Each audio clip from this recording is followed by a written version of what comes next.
area Jewish centers appeared briefly in court for the first time. 73-year-old Frazier Glenn is being held on $10 million bond, and his alleged act of hatred on the eve of Passover brought the anatomy of hatred back into the forefront of many Americans' minds. This as just today, the New York Times published an explosive report on Cliven Bundy. He's the Nevada rancher who has become a conservative folk hero after refusing to pay the U.S. government more than $1 million in grazing fees for using federal land.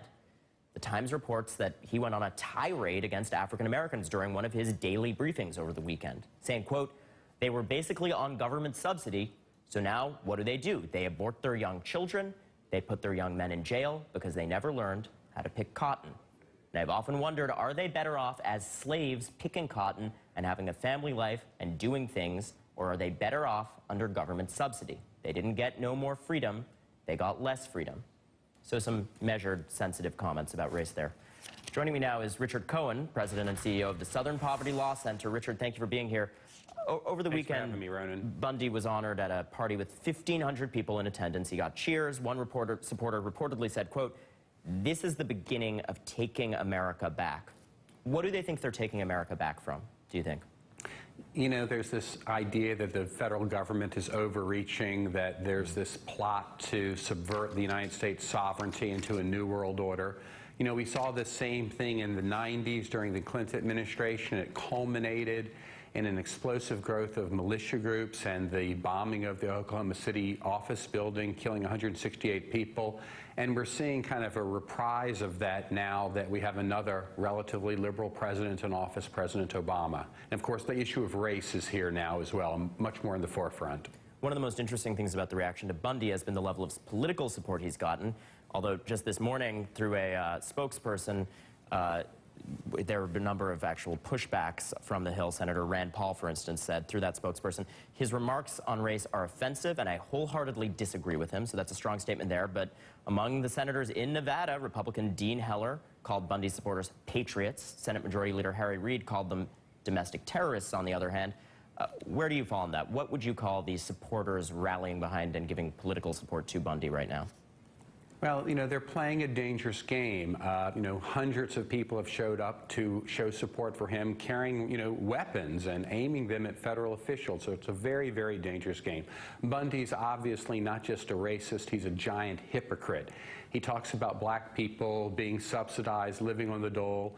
And of course, this is a guy who's not paying his share of grazing fees. He's the one who's living a subsidized life to the tune of $1 million. It's really outrageous that any political figure would stand with him.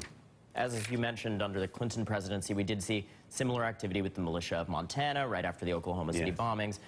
Some members reportedly even traveled to Nevada to support Bundy. Some of those quotes that we mentioned on display there. Is America more or less polarized now, do you think? I think much more polarized. We see it in so many spheres, in our political spheres. We also see it in the growth of hate groups. Over the last decade or so, there's been a 50% increase in the number of hate groups out there, going from about 600 to about 1,000.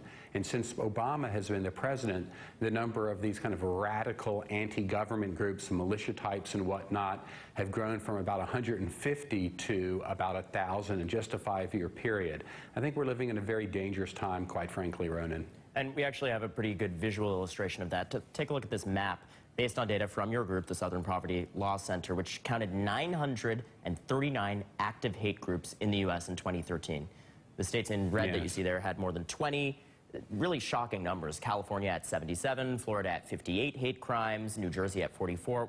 Obviously, we have to make clear, Cliven Bundy is not associated with any of these hate groups, but Frazier Glenn Miller, the man at the center of those Overland Park, Kansas Jewish Center shootings that we talked about, is, and obviously with some deadly consequences. Richard, is hate more prevalent than the average American realizes?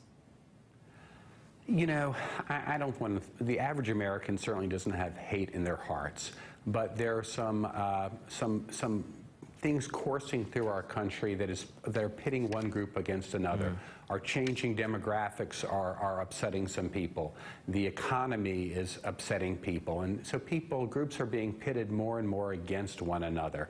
I do think that we have a problem with hate in this country. I think it's obvious when you see something like Miller and the rise in the number of hate groups. I think it'd be great if politicians and other political leaders would tone down their rhetoric as opposed to trying to make it more and more incendiary. We live in dangerous times. Right, and that can have very deadly consequences, so a pretty good lesson. No question. Less hate, less extreme rhetoric. Richard Cohen, thank you for that message. And coming up on the show, on a very different note, dolphins.